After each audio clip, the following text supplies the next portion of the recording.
Hello everyone, in this video we are going to discuss middle term split, which is a method to factorize a quadratic equation. So let's get started.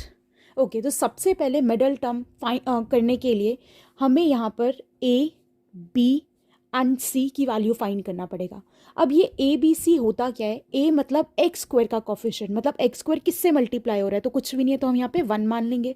तो यानी a की value कितनी आ गई? 1 आ गई. इसी तरह से b मतलब क्या होता है? x का कोफिशिएंट विच इज 5. c मतलब ये जो कांस्टेंट टर्म है, तो हमारे पास c कितना आ गया? 6 आ गया. अब हमें क्या करना होता है? बेसिकली स्टेप नंबर 1, a को c से मल्टीप्लाई करना होता है. अब a कितना है हमारा? 1, c कितना है? 6, which is equals to 6. Next step में हमें जो भी हमारे पास a इंटू सी करके आता है उसका एलसीएम लेके फैक्टर्स करने होते हैं. तो हम 6 का एलसीएम लेंगे. पहले 2 से किया 3 आ गया, एंड देन 3 से किया 1 आ गया. अब नेक्स्ट स्टेप में हमें क्या करना होता है? जो हमारा a इंटू सी करके आया था विच इज 6, इस 6 के इस तरह से फैक्टर्स करने होते हैं ताकि प्लस करके यहाँ पे जो भी साइन होता है वो चीज़ करके प्लस का 5 आ जाए. अगर यहाँ पे माइनस का साइन होता तो हम क्या बोलते? इस 6 के ऐसे फैक्टर्स करने हैं ताकि माइनस करके प्लस का 5 आ जाए. बट अभी यहाँ पे प्लस है तो हम इसको किस तरह से रीड करेंगे? इस 6 के ऐसे फैक्टर्स करने हैं ताकि प्लस करके प्लस का 5 आ जाए. तो हमें यहाँ पे बिल्कुल क्लियरली दिख रहा है कि हमारे पास दो फैक्टर्स है, 2 एंड 3. अगर मैं 2 एंड 3 को प्लस कर दूँ तो 5 आ जाएगा, एंड वापस मल्टीप्लाई करने पे क्या आना चाहिए? 6 आना चाहिए. तो 2 इंटू 3 करेंगे, 6 भी आ जाएगा. अब इसको लिखना किस तरह से एक बार ये देख लेते हैं. तो एक्स स्क्वायर की जगह एक्स स्क्वायर आ गया. इस 5x की जगह हमने दो फैक्टर्स लिए विच इज 2 एंड 3. तो 5x की जगह हम क्या लिख देंगे? 2x plus 3x. मतलब यही दो नंबर्स लिखने, बस लास्ट में x लगा देना बिकॉज यहाँ पे भी x था. एंड 6 की जगह 6 एज इट इज. अब क्या करना है? दो दो के पेयरिंग करनी है, ये दो और ये दो. यहां से क्या कॉमन आ रहा है हमारे पास? x कॉमन ले लिया, अंदर क्या बचा? x plus 2. और यहां से क्या कॉमन आ रहा है? प्लस 3. तो अंदर क्या बचा हमारे पास? x plus 2. अब जैसे ही हमारे पास अंदर के दो फैक्टर्स मैच हो जाते हैं, इसका मतलब हम बिल्कुल करेक्ट कर रहे हैं. बट अगर ये दो फैक्टर्स मैच ना हो तो वहीं पे ही समझ लेना कि कुछ ना कुछ गलती चल रही है. तो अब हम क्या करेंगे? x प्लस 2 कॉमन ले लेंगे. यहां से x प्लस 2 कॉमन लिया, अंदर क्या बच गया? x. एंड यहां से x प्लस 2 कॉमन लिया, अंदर क्या बच गया? 3. तो हमारे दो फैक्टर्स कौन कौन से आ गए? एक तो आ गया x प्लस 2, एक आ गया x प्लस 3. अगर क्वेश्चन में बोला होता find the zeros of this quadratic equation, तो हम क्या करते? इतना ये स्टेप तो सेम रहता. अब क्या करते? इक्वल टू 0 रख देते. अगर यहाँ पे मैं लिख देती हूँ, अगर हमें जीरोस फाइंड करना होता तो उस केस में हम क्या करते? जो हमारे फैक्टर्स आए उसको इक्वल टू 0 कर देते. जैसे x plus 2 equals to 0 and x plus 3 equals to 0. तो यहाँ से x की वैल्यू कितनी आ जाएगी? ये इधर प्लस 2 है, उधर जाके माइनस का 2 हो जाएगा. एंड यहाँ पे ये जो प्लस 3 है उधर जाके माइनस का 3 हो जाएगा. बट ये स्टेप तभी करना है जब क्वेश्चन में बोला हो कि हमें जीरोस फाइंड करने हैं. बट अगर क्वेश्चन में सिर्फ ये लिखा है कि factorise the quadratic equation, then हमें अपना आंसर यहीं पे ही छोड़ना पड़ेगा. Let's take another question. So we have a question x square minus 5x minus 6. अब हमें क्या करना है? इसको मिडल टर्म स्प्लिट करके इसके फैक्टर्स करने हैं, बेसिकली फैक्टराइज दिस. तो सबसे पहले हमें क्या करना है? a, b एंड c की वैल्यू निकालनी है. a की वैल्यू कितनी है? 1, बिकॉज एक्स स्क्वायर कैसे मल्टीप्लाई हो रहा है? 1 से. b की वैल्यू कितनी है? 5. यहाँ पे हम actually minus and plus sign consider ही नहीं करेंगे बिकॉज हमें फैक्टर से मतलब है. अभी माइनस प्लस से हमें यहाँ पे कोई मतलब नहीं, इसलिए मैंने यहाँ पे -5 नहीं लिखा है. और हमारे पास c कितना आ जाएगा? कांस्टेंट 6. अब उसके बाद स्टेप नंबर 1 क्या होगा हमारा? a into C.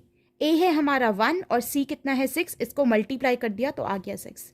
Next step में क्या करना है? हमें जो भी a इंटू सी करके आएगा उसके फैक्टर्स बनाने हैं, बेसिकली एलसीएम लेना है. तो 2 से किया 3 पे आया एंड 3 1 जा 3. तो हमारे पास दो फैक्टर्स आ गए, 2 3 एंड ऑफकोर्स 1 तो सबका फैक्टर होता ही है तो 1 भी हो गया. ठीक है.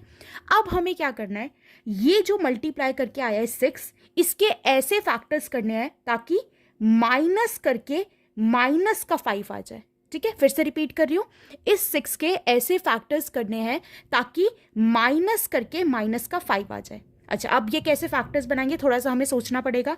हम इसको कुछ इस तरह से कर सकते हैं.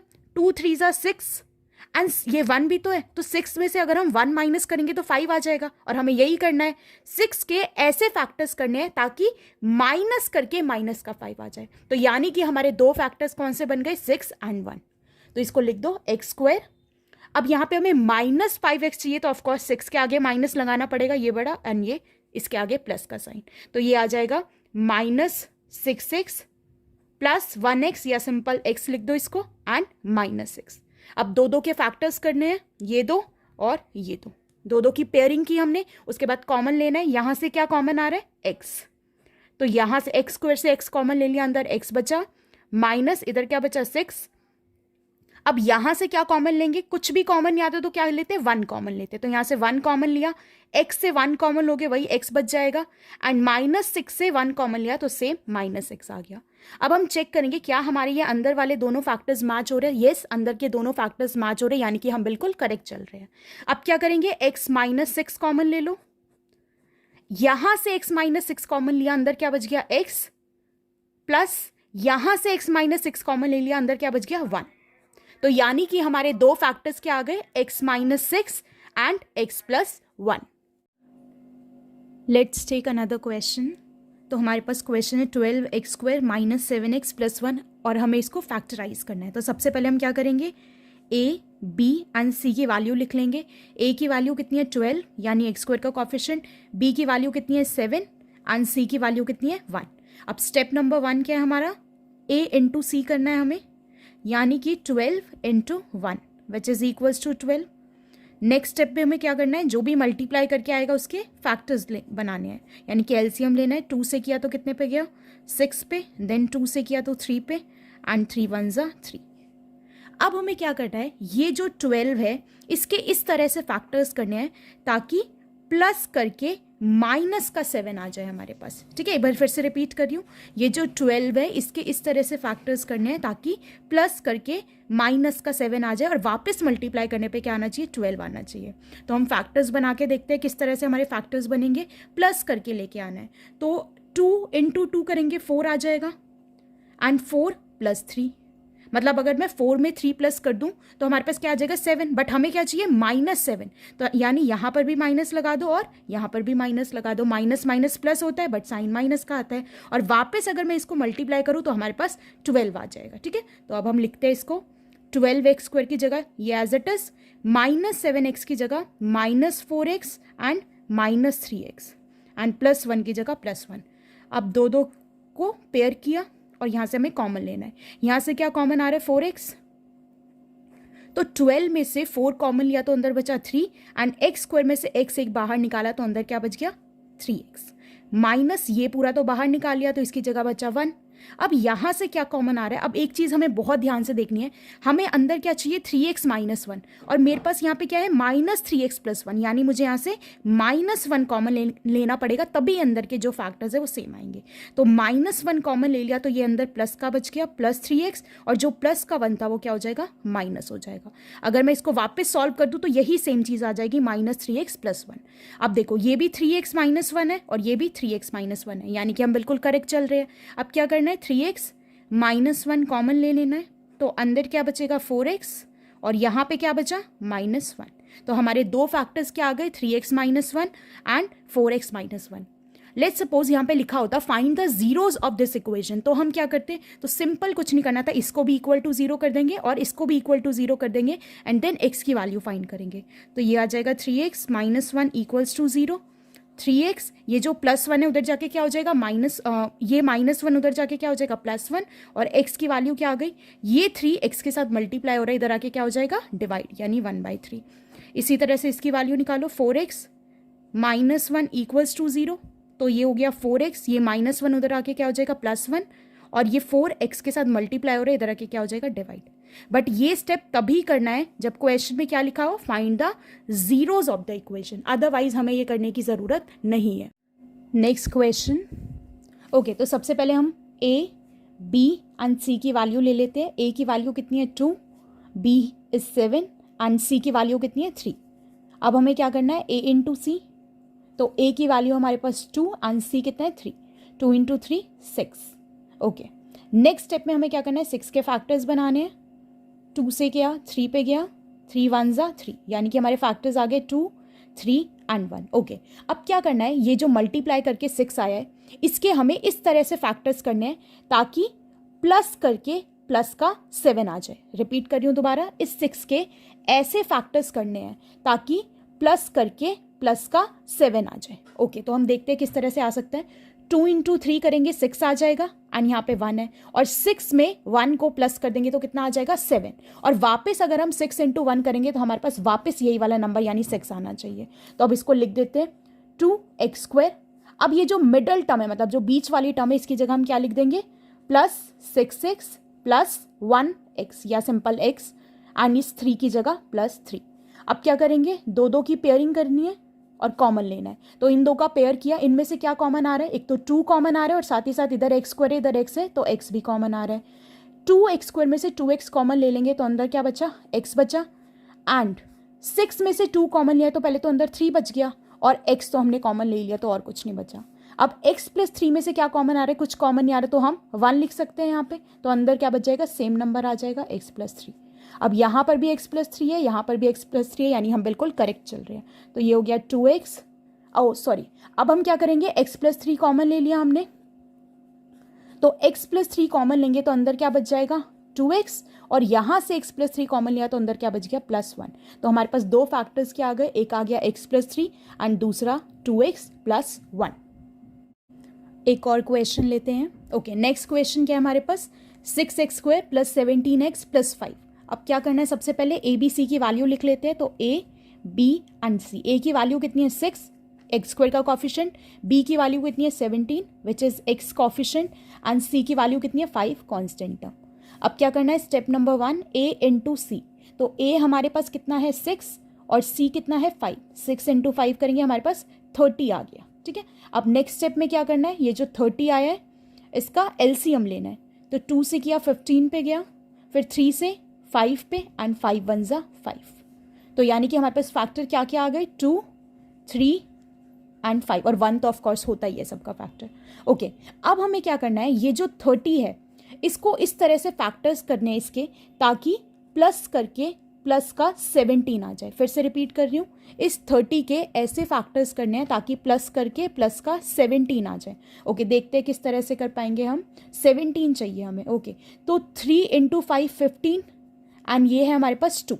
तो 15 में हम 2 प्लस करेंगे 17 आ जाएगा, एंड वापस अगर 15 इंटू 2 करेंगे तो क्या चाहिए होता है, ये वाला नंबर, तो सेम आ रहा है 30 आ रहा है हमारा, यानी कि हमारे फैक्टर्स क्या हो जाएंगे 2 एंड 15।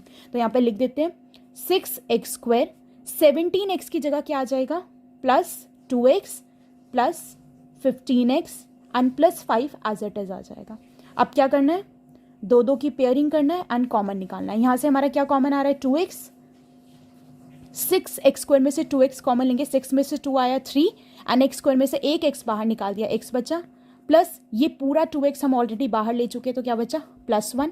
ओके, यहाँ से क्या कॉमन आ रहा है 5, तो प्लस 5 हमने बाहर निकाला, इधर क्या बच जाएगा 3x, एंड इधर क्या आ जाएगा प्लस 1। अब ये फैक्टर हमारे अंदर के मैच हो गए, यानी कि बिल्कुल करेक्ट चल रहे हैं हम।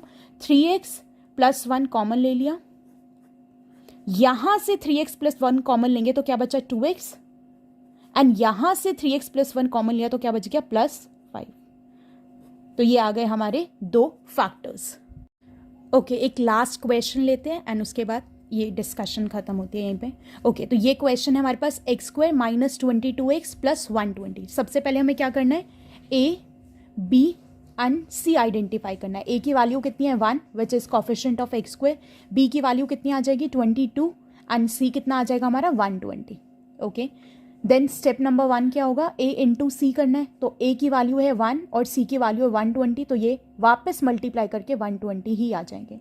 नेक्स्ट स्टेप में हमें क्या करना है, 120 के फैक्टर्स करने हैं। तो 120 का एलसीएम लिया हमने, पहले 2 से गया 60 पे, देन 2 से गया 30 पे, देन 2 से गया 15 पे, 3 से गया 5 पे, एंड 5 पे 1।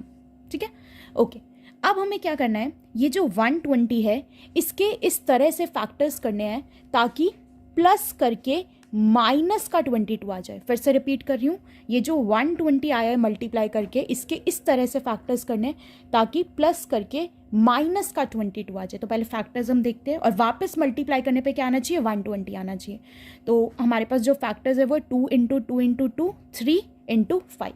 ओके, लेट्स सी किस तरह से हम फैक्टर्स कर सकते हैं इसका। अच्छा, 2 2 ज़ा 4 एंड 4 3 ज़ा 12, 2 2 ज़ा 4, 4 3 ज़ा 12 एंड 5 इंटू 2 कितना हो गया, 10। तो ये फैक्टर्स हो गए। तो ये फैक्टर्स पता करने के लिए you have to do more and more practice, otherwise factors identify नहीं हो पाएंगे। ठीक है, ये फैक्टर्स तभी पता चलेंगे जब ज़्यादा से ज़्यादा क्वेश्चंस की प्रैक्टिस होगी। ओके, तो हमारे पास दो फैक्टर्स आ गए, 12 एंड 10। अब अगर मैं 12 एंड 10 को, हमें क्या चाहिए, प्लस करके माइनस का 22। तो अगर मैं इन दोनों को प्लस कर दूं तो हमें पता है 22 आ जाएगा। और क्योंकि मुझे माइनस का 22 चाहिए तो यहाँ पर भी माइनस एंड यहाँ पर भी माइनस, माइनस माइनस प्लस हो जाएगा। एंड अगर मैं इन दोनों को वापस मल्टीप्लाई कर दूं 12 इंटू 10 तो हमारे पास वापस कितना आ जाएगा, 120। तो यानी कि हमारे फैक्टर्स बिल्कुल करेक्ट बने हैं। एक्स स्क्वायर माइनस 22 की जगह हम क्या लिखेंगे, minus 12x minus 10x and plus 120 as it is आ जाएगा। अब दो दो की पेयरिंग की हमने कॉमन लेने के लिए, यहाँ से क्या कॉमन आ रहा है, x कॉमन आ रहा है, तो अंदर क्या बचा, x माइनस 12, और यहाँ से क्या कॉमन आ रहा है, माइनस 10, तो अंदर क्या बचा, यहाँ पे x बचा और यहाँ पे कितना बचा, माइनस 12। अब यहाँ पर भी x माइनस 12 है एंड यहाँ पर भी x माइनस 12 है, तो x माइनस 12 कॉमन ले लो, तो अंदर क्या बचा यहाँ पे x, और यहाँ से x माइनस 12 कॉमन लिया तो अंदर क्या बचा, माइनस 10। तो ये दो हमारे फैक्टर्स आ गए। तो इस तरह से हम करते हैं मिडल टर्म स्प्लिट।